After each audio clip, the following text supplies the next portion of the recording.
Have you ever wondered what occurs when the person everyone overlooks becomes the most formidable individual present? Picture entering a location where you're aware that you don't match the expectations others hold. You're not seeking conflict or attempting to demonstrate anything, you simply have a task to complete. This described Monica Traylor's situation on a Saturday afternoon in Springfield, Missouri. As she opened the glass entrance to a neighborhood firearms store, the overhead bell chimed softly upon her entry. Monica's appearance was understated.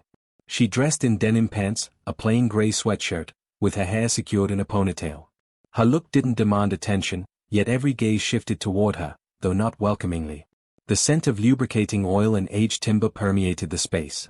Rifle displays covered the walls, handguns filled glass cabinets, and behind the service area, a lanky man in his late 40s straightened his cap before glancing her way. His condescending expression appeared instantly, the type stemming not from amusement but from judgment.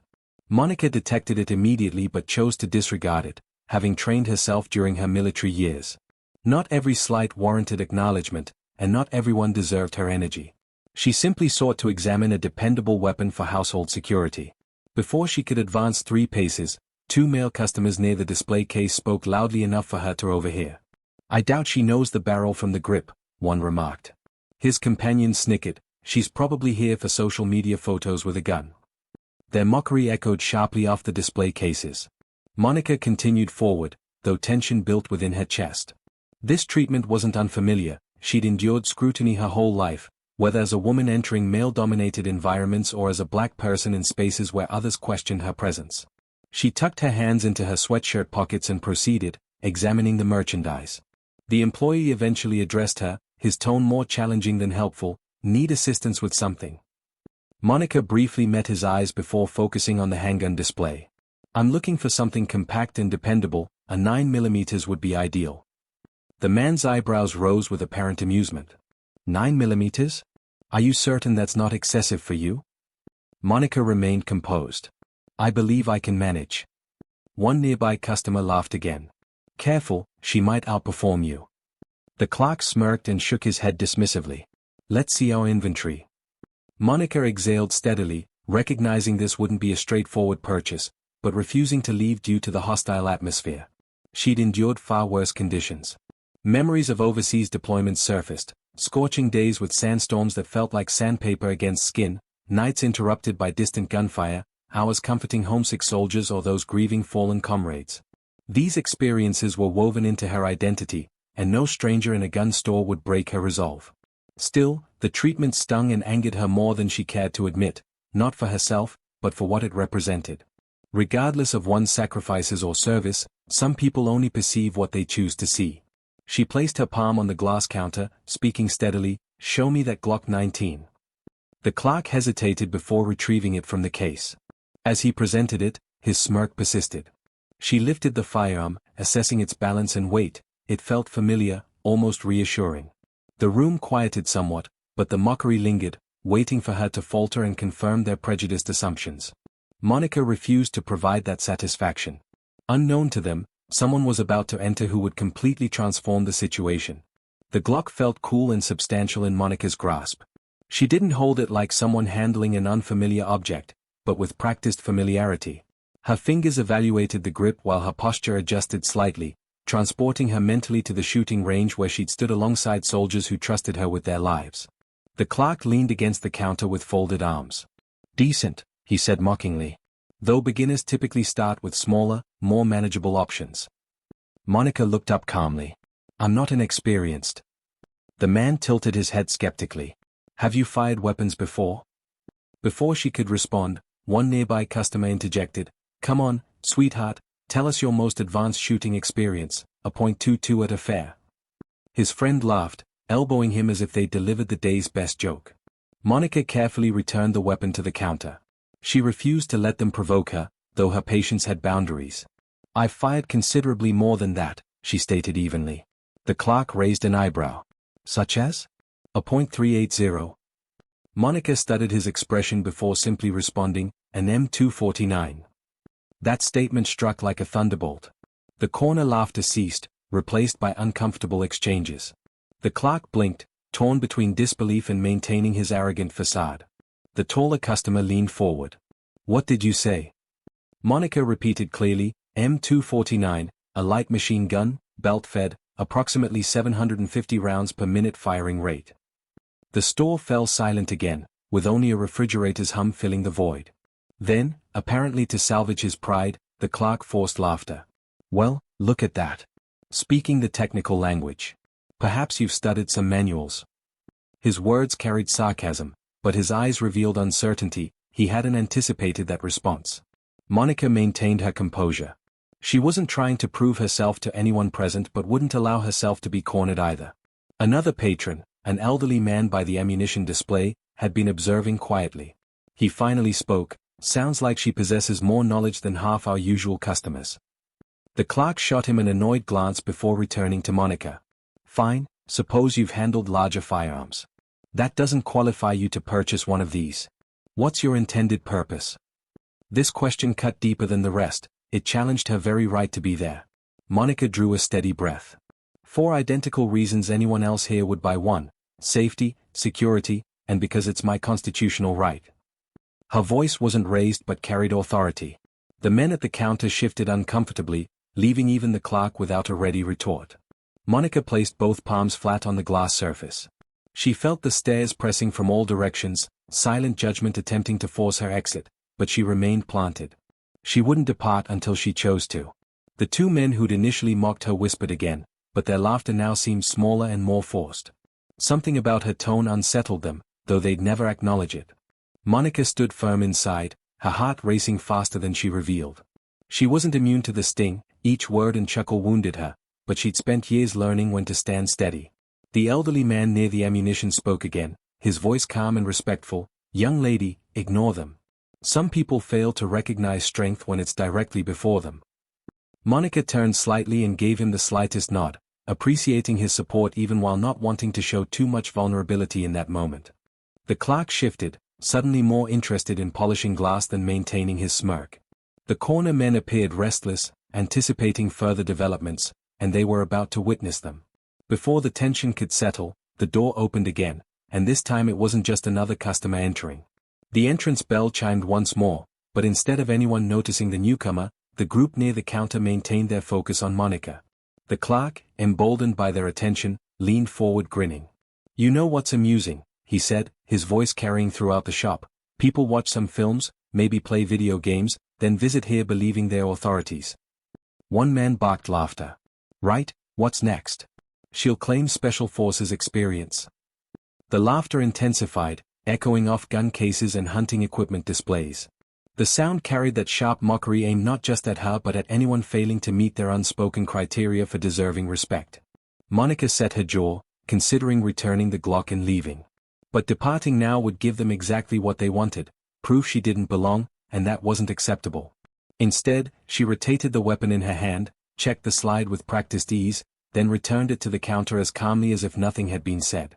The clerk raised his eyebrows, surprised by her smooth handling, but quickly covered with another jab. Not terrible. Still, if you're purchasing, consider something lighter that won't knock you backward. His friend cackled at that, doubling over. Yeah, man. We don't want her flying across the room when she fires. Monica finally spoke, her tone level. I can manage recoil. Manage recoil? The clerk chuckled, shaking his head.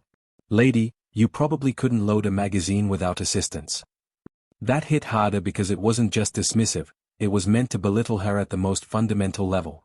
The elderly customer by the ammunition glanced at her again, appearing to want intervention but unsure if it was appropriate. His silence spoke volumes, though his eyes carried sympathy.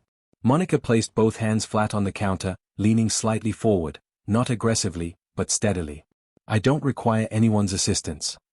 Her words cut through the laughter, which dimmed momentarily, but the men weren't finished. Come on, sweetheart, the taller one said. Why not demonstrate? Let's see you work that slide. I bet you'll struggle.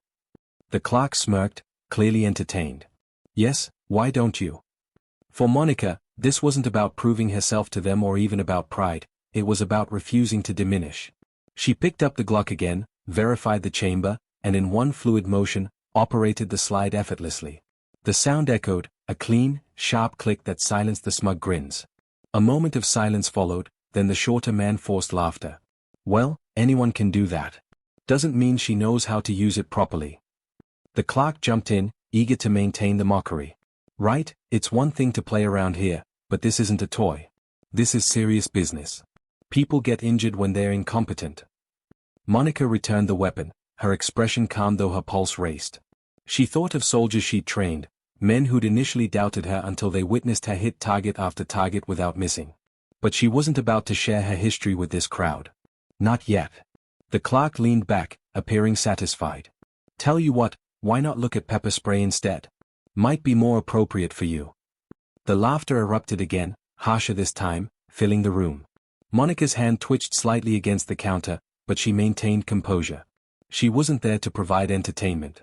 The elderly man at the ammunition finally raised his voice, tired of the nonsense. That's sufficient. The room shifted as everyone turned toward him. His voice wasn't loud but carried weight. You boys find it amusing to mock someone you don't know? Perhaps keep quiet and let people conduct their business. The clerk frowned. Relax, Tom. We're just having fun. Doesn't sound like fun, the older man replied. His eyes met Monica's again. Don't let them get under your skin. Monica gave the smallest nod, appreciating the support, but the damage was done. The atmosphere was thick with hostility and mockery, and no amount of calm breathing could erase the sting of being targeted in that manner. Her hand brushed the counter as if grounding herself. She was seconds from deciding she'd endured enough. But before she could make that decision, the sound of heavy boots on the floor announced someone whose presence would change everything. The heavy footsteps echoed against the wooden floor, but the clerk and his companions barely noticed. Their attention remained fixed on Monica, feeding off each other's laughter like predators circling prey. The clerk leaned closer, lowering his voice but not enough to prevent others from hearing. You can keep pretending all you want. The truth is, this isn't your place. People like you enter here trying to prove something, and it never works out. The taller man chimed in, his grin widening. Yeah, better leave the serious work to actual shooters, right? His friends snorted agreement, elbowing him. Monica's jaw tightened. She wanted to exit, to push the door open and let it slam behind her. But leaving wouldn't prevent them from treating the next person who looked like her, who didn't fit their narrow definition of belonging, the same way. So she remained.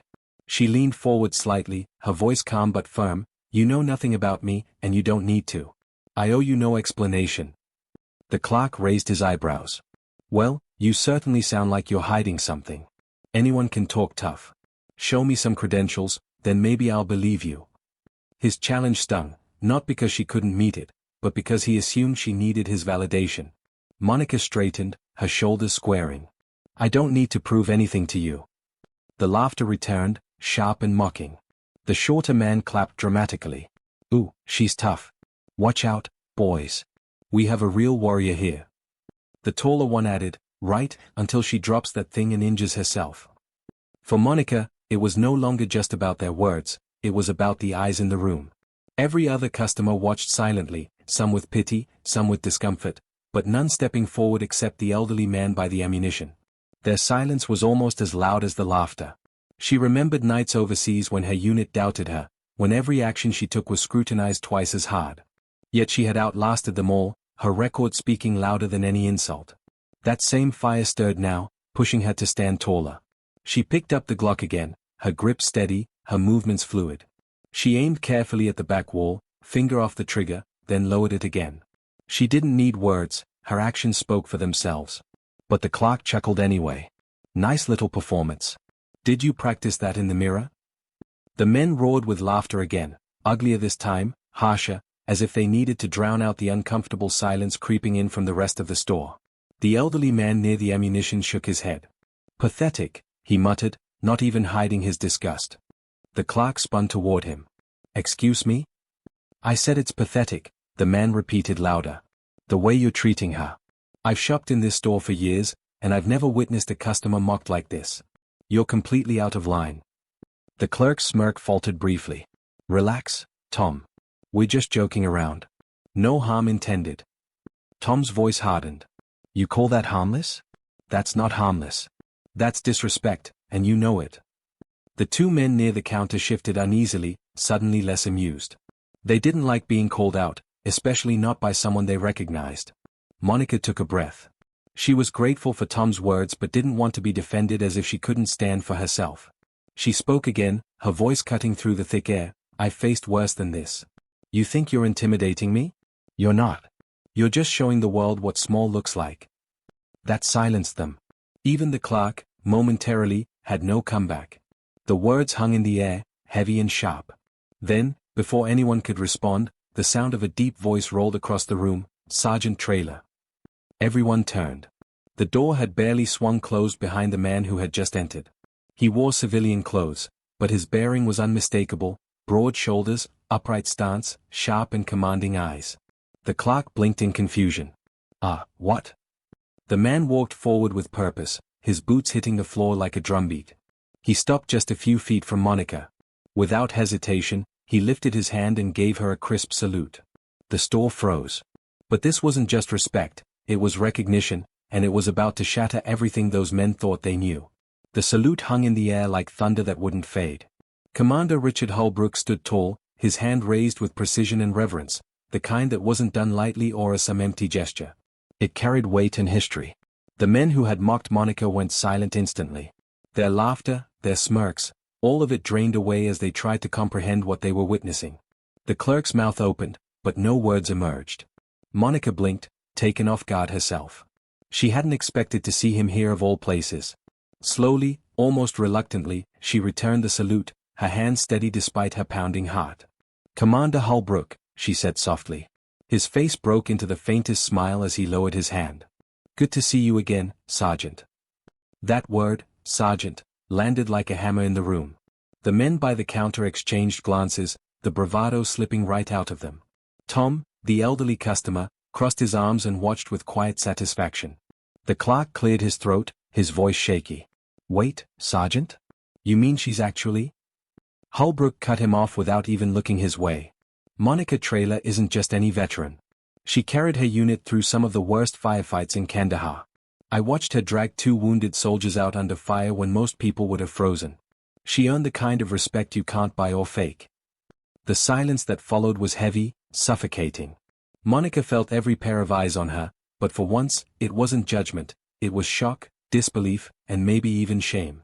The taller man who had laughed the loudest earlier finally muttered, "No way. You're saying she—" "Yes," Holbrook interrupted again, his tone firm. "That's exactly what I'm saying." Monica looked at him, her expression calm but her chest tight. She hadn't wanted this kind of scene. Her military service was a part of her, yes, but she never used it as a shield. Yet in this moment, she was grateful Holbrook was here to speak the truth others needed to hear. Holbrook turned to her fully now, his voice dropping slightly, more personal. "You saved lives, Sergeant. Men still talk about it. Don't let anyone here make you forget who you are." Monica nodded, her throat tight. "Thank you, Commander." The clerk shifted uncomfortably behind the counter, his earlier arrogance evaporated. I didn't know," he stammered. Holbrook's gaze snapped to him, sharp as a blade. "That's the point. You didn't care to know. You judged her before she even said a word. You saw what you wanted to see." The shorter man from the group muttered something under his breath, but Holbrook's eyes pinned him in place. "Do you have something to say?" The man shook his head quickly. "No, sir." Holbrook's attention returned to Monica, his expression softening again. "It's people like you who remind me what this country stands for. You deserve better than this." The words carried more than just respect, they carried conviction. The entire store felt smaller now, like it couldn't contain the weight of what had just been said. Tom spoke up again, his voice steady. "I knew there was more to you. Glad to see I was right." Monica managed a small smile in his direction. For the first time since stepping foot in the store, she felt something other than anger tightening her chest. She felt seen. But she also knew the moment wasn't just about her. It was about every person who had ever been written off before being given the chance to show who they really were. The clerk rubbed the back of his neck, his face flushed. "Look, I didn't mean any disrespect. I just—" Holbrook cut him off one last time. "Respect isn't something you give only after someone proves themselves to you. It should be the starting point." The room was silent again. The laughter was gone. The mockery was gone. All that remained was the weight of truth pressing down on everyone who had witnessed the moment. But the real test wasn't over yet, because what would these men do now that the curtain had been pulled back? The silence after Holbrook's words stretched long. You could have heard a pin drop between the racks of rifles and glass cases of pistols. Nobody laughed anymore. Nobody smirked. The men who had been so loud just minutes ago now stared at the floor, their swagger stripped bare. Monica shifted slightly, her hand resting on the counter. She didn't gloat or rub it in, that wasn't her way, but the change in the room was undeniable. The same people who had mocked her moments ago now looked like schoolboys caught misbehaving in front of the principal. The clerk tried again, his voice quieter. I didn't realize who you were. If I'd known, Monica cut him off, her tone even, you shouldn't have to know who someone is to treat them with respect. Her words landed harder than she expected. The clerk's eyes darted to the men beside him, as if searching for backup, but none came. They were just as cornered by the truth as he was. Holbrook let the silence linger before speaking again, his voice calm but firm. I've led soldiers into places you can't imagine. Some broke, some thrived. But Monica, she stood steady when everything around her was falling apart. That's the kind of person you mocked. The taller man swallowed hard, his earlier arrogance completely gone. We didn't know. Monica turned to him, her eyes steady. Exactly. You didn't know. But that didn't stop you from judging. The shorter man rubbed the back of his neck, avoiding her gaze. We were just messing around. Tom, the elderly customer, scoffed from the ammunition shelf. Messing around, son? You call humiliating someone messing around? That's the kind of thinking that keeps the world ugly. The man's face turned red, but he had no reply. Holbrook stepped closer to Monica, his voice lowering so only she could hear. You don't need to prove anything to them. You've already done more than enough. Monica nodded, her voice quiet. I know, but sometimes it's not about me. It's about the next person who walks in here. Holbrook gave her a look that carried both pride and sadness, as if he knew the weight of always having to stand taller than the insults thrown at you. The clerk cleared his throat, desperate to regain some control of the room. Well, if you're serious about buying, we can find you something suitable. Monica looked at him, her face unreadable. I'll decide what's suitable for me. His cheeks flushed again. Of course, whatever you'd like. The shift in tone was obvious to everyone. Gone was the smugness, replaced with a clumsy attempt at politeness, but it wasn't respect. It was fear. Guilt. Monica picked up the Glock once more, turning it in her hands.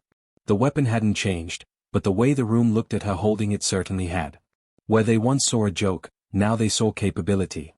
Where they once saw an outsider, now they saw authority. But for Monica, none of that mattered as much as the truth she'd carried all along. Her worth didn't hinge on their recognition. She had always known who she was. Holbrook finally addressed the room as a whole, his voice steady. Maybe next time, think before you open your mouth. You never know who's standing in front of you or what they've been through to get here. The words landed like a final verdict. The men nodded awkwardly, mumbling half-hearted agreements, but the shame on their faces said enough. Tom smiled faintly, nodding toward Monica. Seems to me you handled yourself just fine, even without backup. Monica gave a small smile in return. I've had practice. Holbrook chuckled softly, the tension easing just slightly, but he looked around one more time, making sure his message had sunk in. His eyes lingered on the clerk, who quickly busied himself stacking papers that didn't need stacking. For Monica, the room felt different now, not lighter, but clearer. The masks had been ripped off, the truth laid bare. She had walked in alone and been treated like she didn't belong. Now, standing tall with Holbrook at her side, she had reminded everyone exactly what belonging looked like. But the story wasn't finished yet. The aftermath of this moment would decide if the lesson truly stuck or if it would fade the second she walked out the door. The atmosphere in the store felt heavy, like everyone was waiting for someone else to make the first move. The clerk finally broke the silence, his voice stumbling. Sergeant, I owe you an apology. His words came slow, awkward, like dragging stones across the floor. I shouldn't have spoken to you that way. None of us should have. The taller man shifted uncomfortably, looking everywhere but at Monica. Yeah, we were out of line, the shorter one muttered. Didn't mean nothing by it. Just fooling around. Monica studied their faces. Their words sounded clumsy, but she could hear the cracks in them, the kind that came when shame set in. She wasn't interested in humiliating them further. She just wanted the truth to stick. She rested the Glock back on the counter and said quietly, You don't have to salute me. You don't have to thank me. But you do have to remember that every person who walks in here deserves respect, whether you know their story or not. Tom spoke up from the ammunition shelf again, his voice warm but firm. That's the part too many forget. Respect should be the starting point, not the prize you hand out after someone earns it. The men didn't respond. They didn't need to. The silence said enough. Holbrook nodded once, his arms crossing as he looked at them. You should be grateful you learned that lesson today. She had the patience to stand here and show you. Someone else might not have. The clerk swallowed hard. Understood. Monica took one last look around the room. For a second, she thought about her soldiers, the young recruits who once doubted her until they realized she was the one keeping them alive.